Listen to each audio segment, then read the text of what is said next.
Awesome. Hey, everybody. Welcome to the Brilliantly Done podcast, where you'll hear the latest in tech covering strategies designed to effectively scale your SaaS startup and create highly visible traction along the way. The startup life isn't for everyone. It takes grit, guts, and a little bit of crazy. And that's why exactly we love helping fintech, insurtech, and health tech founders reach the stratosphere. I'm Jason Bennett, and I'm here with my partner and award-winning insurance innovator, Marissa Buckley. So everybody, let's get all aboard. This is Brilliantly Done. Woo! Thank you, Jason. Oh my gosh, I'm so glad to be here with you. Love your hat, by the way. You really do know that many startups wear many, many hats. I mean, that's just the nature of what you have to go through. And I can't tell you, I feel like I'm a little bit on a bit of a crazy train going into a whirlwind of attending InsurTech Connect this year, along with InsurTech's Excellence and Innovation. This is going to be truly a spectacular event with the needs that InsurTechs and insurance carriers have and hearing new trends and all of those things. I'm just looking forward to connecting with everyone. Absolutely. And you're coming from Vegas, so that's, rock and roll. You're there now. Rock and roll. This is the crazy life. And I'm here for 8 days, so have me in your thoughts for sure. I will. I'm jealous. Okay, so let's talk about gaining focus today. We're talking about achieving laser focus and avoiding the deadly distractions that plague so many startup founders. Whatever you want to call it, shiny object syndrome, death by distractions. It is a problem in the world of startups driven by that fear and that roller coaster of anxiety so many founders experience on the ride of building a successful company. Jason, we've seen it over and over and over again when the frequency of distractions or the untimely deviation from the main goals, it gets in the way of successfully tapping into markets and accelerating. In the worst cases, it's truly like jumping on a crazy train headed into a chasm. How can founders first recognize when they've lost focus, when it's no longer about exploring new opportunities and it's hurting their company's ability to succeed? Help us out here. Yeah. Well, obviously that's a deadly one. I mean, we really, as founders, and it's our job to help coach founders, we really need to build those skills around self-regulation and to avoid distractions, right? Distractions happen. We know it. Shiny objects everywhere, right? I really like what Eric Ries of the Lean Startup said. He just said, our current problems are trying too hard on the wrong things, right? And of course, guilty of it. Sure, we all are, but we see it a lot, especially in these crazy times of startup. So it's really important to notice that. But as entrepreneurs, we, of course, must be adaptable. It's almost the definition of entrepreneur. But a lot of times we're confusing adaptation with multitasking and constant pivots, right? It is really up to us to figure out our own signs and the anecdotes of when we're distracted. Sometimes it's just your brain saying, hey, it's just time to take a break. And instead of taking a break, we start focusing in other areas or doing other things. And for startups, its distractions are most often happen when you're not measuring things. If you don't have metrics in place, it's, it can be very damaging, right? How do you know where you're going if you don't know where you're going to start with, right? And furthermore on that, it's one of those things of when you have metrics in place and you're measuring and you're meeting with your people, you got to have accountability. Distractions come when there's no accountability, and they come very easily. If you're not holding yourself accountable, your team accountable, and being held accountable yourself, right? And then when we look at distractions also, if we're referring to working on the wrong things, right? That's where I talk about your team and your group and how all that comes into play is everybody is responsible, especially in those early days, for holding each other accountable. So, again, it's just comes down to if there's no accountability, distractions comes easy. If it's, we're working on the wrong thing, it's easy to really figure out why that's happening, right? So depending on what stage you're at, I'd say as kind of a final note is really value drivers, right? Value drivers can be very many different things, but value drivers are meant to be there for, are we going for revenue or are we dinking around? So it's really important to align priorities after you figure out what your value drivers are. And then as a team, as a leader, you have to say, okay, but everything else can just wait. That's a Well, I think great point. yeah, go ahead. No, that's a great point. Value drivers and making sure that clarity is established up front. You mentioned another great point, accountability. You know, we can all get used to putting our heads down and creating our own silos, no matter what size the company is, but really establishing a culture of accountability is key too.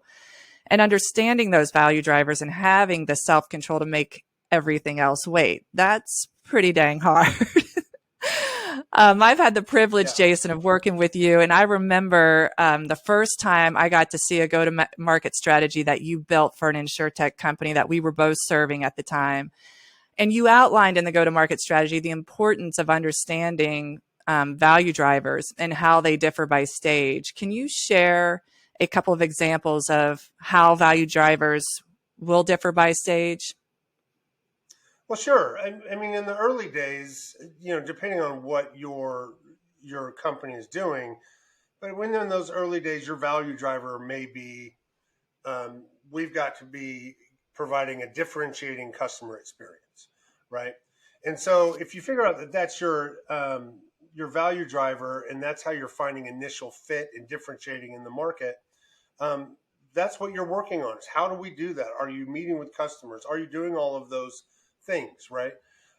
Additionally, at that stage, and this is what we see a lot, is founders may not be going out and talking with enough customers, and instead, and that could be fear based, that could just be lack of knowing, or just believing so much that we got this all figured out. But regardless, if you're not talking with your customers, you're building and building and building, and frankly, that's a distraction because it's stopping you from hitting those Mm. value drivers, which of course are adoption of your product and revenue, right?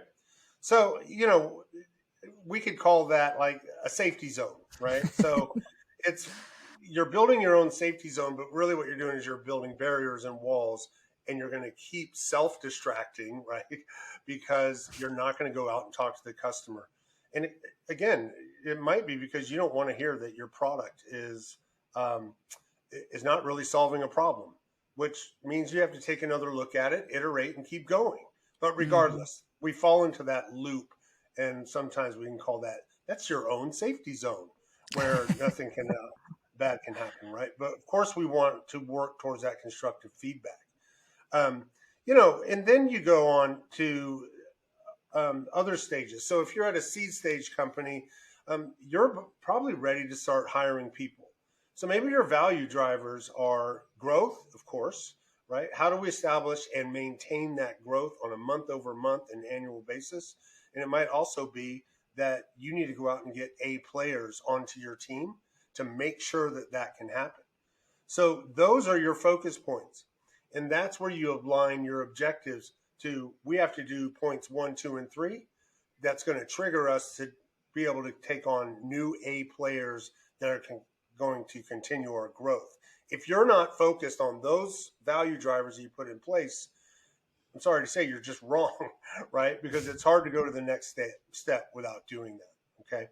Um, anyways, so that's my point on that. Those are how you are aligning value drivers to priorities that you're set as part of your strategy.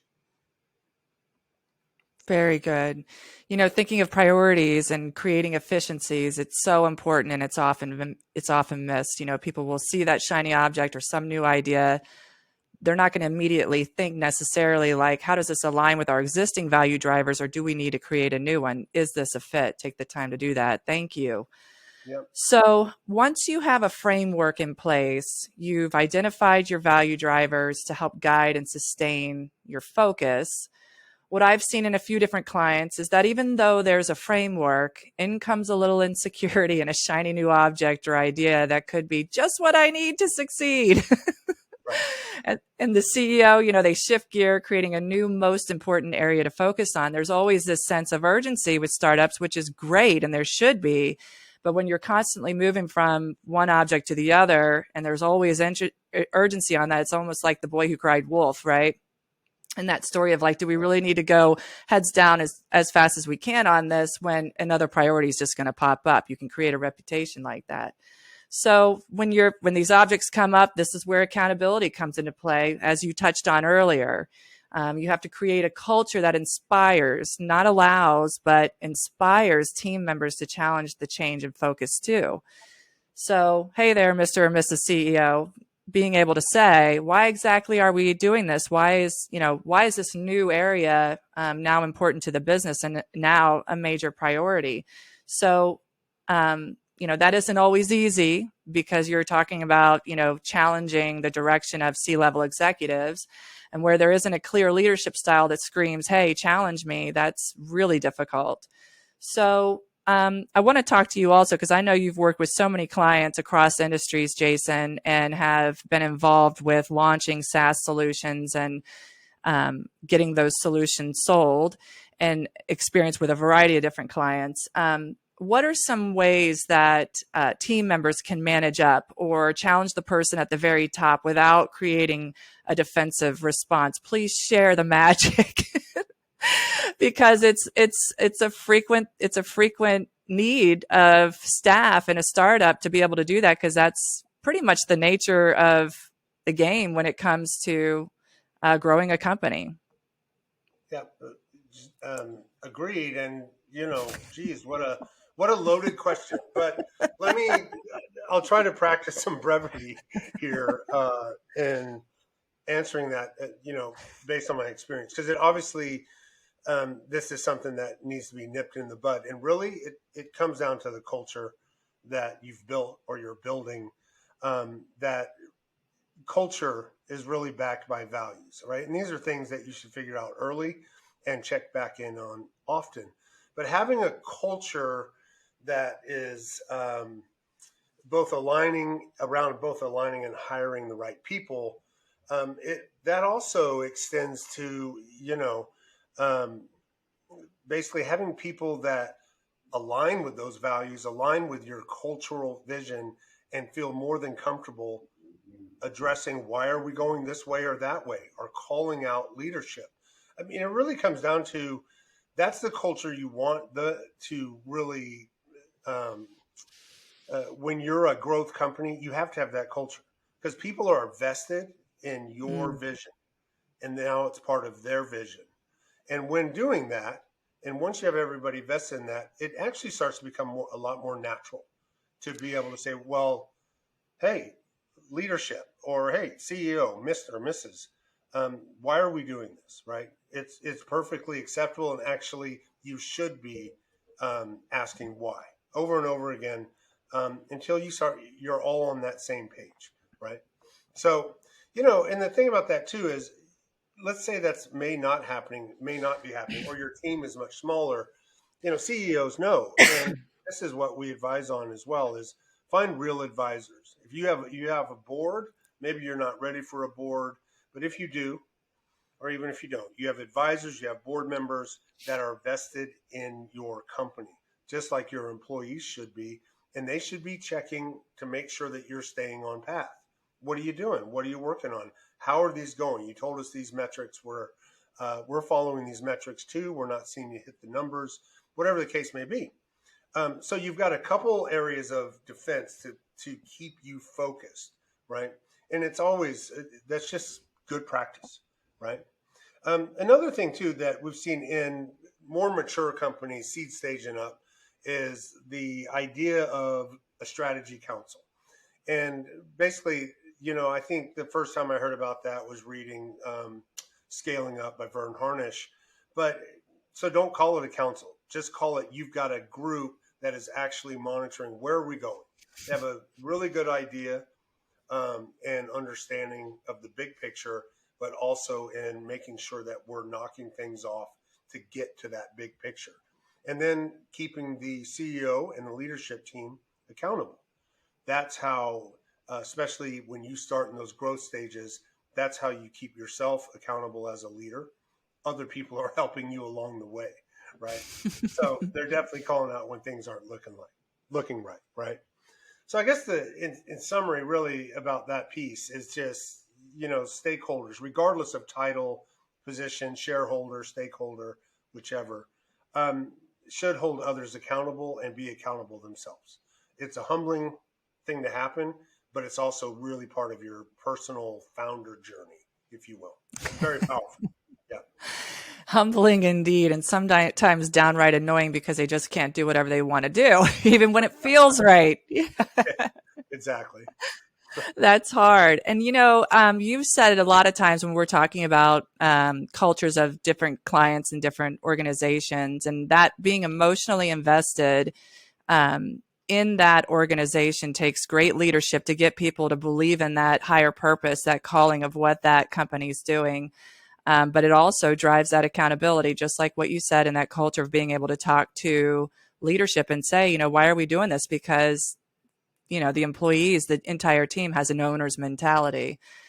That is such a great key point and at the core of a success of companies. So if we round this out, you've got a great framework, you've got a strategy council and accountability. Now, how do startups best use their time to focus? So all of those things create focus. But now, once they've got those things in place, how do they hone in on the priorities that are critical to scaling their business? You've talked about deep work with me, Jason, and I love your process. Please share with the world, because it is something, it's twofold. Not only do you gain focus, but you strengthen your mind. It's a really wonderful thing. Yeah. And so I think from your question, I think there's two things to um, consider there. One is, now you've established this environment or culture of accountability. And typically that's right in line with when you have all your priorities lined up. What are we focused on? Um, what's going on in the long term, but what are we focused on in the short term that's going to chip away on making sure we get there? To do that, and as leaders, and to make sure that that is kind of our mindset, and that is we're going to maintain that accountability culture, and we're always going to be in lockstep. Everyone's going to know what's going on. And we're focused on the short term. To really make that happen, and as a leader, you want to definitely you want to bring on a routine into your life if you don't already have one, right? And I'll give you an example. So, a routine that I use all the time, and I've just become very religious about it, is, the night before, if it's a Sunday night or it's a weeknight, the night before my week begins or my next day begins, I'm getting organized. I'm looking at, what are my goals? What am I doing? Are these my priorities? Or what are my priorities? What's that big thing? What are other things that need to be done, all in line with those goals? And so I don't stay distracted. I look at, for tomorrow and for this week, here's my most important three, MIT, right? So once I have that in place and I look at, my next day or my next week, I always wake up early. Why? Because I have a routine and it's my time. But being my time, that focuses me as an individual, as a leader, so that I'm always staying on point. And that routine can vary between person, right? My thing is, I read, I breathe, I meditate, and I think. It's my time, right? But then it comes time for deep work, right? So deep work is just this phenomenal approach to getting things done, right? And deep work has been around the concept has been around for a very long time. But when Cal Newport wrote, um, aptly titled Deep Work, it really made a lot of sense to me, because the science and the behind this is that our brains as humans only has 3 to 5 at the extreme hours per day of creative ability, and after that we're spent. So Mm. let's take me. I assume that I have about 3 to 4 hours of creativity per day. So I find a place. I have my office where I can shut the door. I turn off all gadgets and everything from notifying me, so I have no distractions. And I lay out my day and usually in chunks, right? I like to do, here's my MIT. Here's the most important 3 things I'm working on. What's the biggest one? How long am I going to spend on that today? And I do it in chunks. And what I mean by that is I use a tool called PromoFocus. You can go to promofocus.io. But this methodology is it's 25 minutes on and 5 minutes off, 25 minutes on, and so on and so forth. But the idea is you're tricking your brain into, not only are you now focused because you have no distractions, you know exactly what you're going to work on, but your brain now knows that you're under the clock. And being under the clock, you get more done. And that falls under that kind of that mantra of get it down, then get it right. You want to be uber focused, no distractions. You know that 25-minute bell is coming. You want to beat it and really get this done. Take 5 minutes, you breathe, you come back to it, and you keep doing that until it's done. It's an amazing process for your mornings, right? And I do it most mornings. I think if you go look at successful leaders, and there's a bunch of information out there about this person's routine, so on and so forth. So that's my deep work routine. Focus on yourself, focus on your mind, get into your zone, know what you need to do, get it done, and then the rest of your day is ready for all those things that you love about startup. That's a great statement. Get into your zone, because that's exactly what you're doing with that whole entire process. That Pomodoro technique is really good. And just for people that are going to start implementing this in their lives, I have to say that spending the 25 minutes on and then taking a 5-minute break sounds easy, but it can be difficult. And one of the things that they say about that technique is, in the 25 minutes, if you get distracted, you have to start over. So you actually have this punishment that'll occur that will help you. Okay, I cannot look at that distraction because I do not want to start over. I want to continue with this 25 minutes. So you really are conditioning your brain, and with the meditation and everything, what a great zone to be in, so if you don't jump right in and do it right the first time right away, it's okay. Just keep practicing at it, because you do have to train your brain. I mean, for the rest of your life, in my mind. But that's the best process I've heard to date. And I've read some books and techniques that talk about focus, like 5 a.m. Club. That was a great book. But your process, it creates discipline. It strengthens the mind. It's brilliant, Jason. Thank you. You're very welcome. Very welcome. Well, here we are. Okay. Well, this has been great. And I've really thoroughly enjoyed it. And thank you, everyone. It's been a fun ride, and now it's time to step off our crazy train and get on with serving our clients. So don't forget to subscribe to this podcast. We're just getting this up and running, but you'll continue to check us out and get into our next episode. So we'll be jumping back on the crazy train in the next week or so. Look out for that notification. I'm Jason Bennett with Brilliantly Done.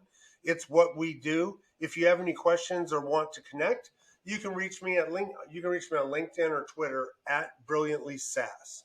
Marissa, thank you very much. And until then, see you all next time. Woo! Thank you, Jason. Take care.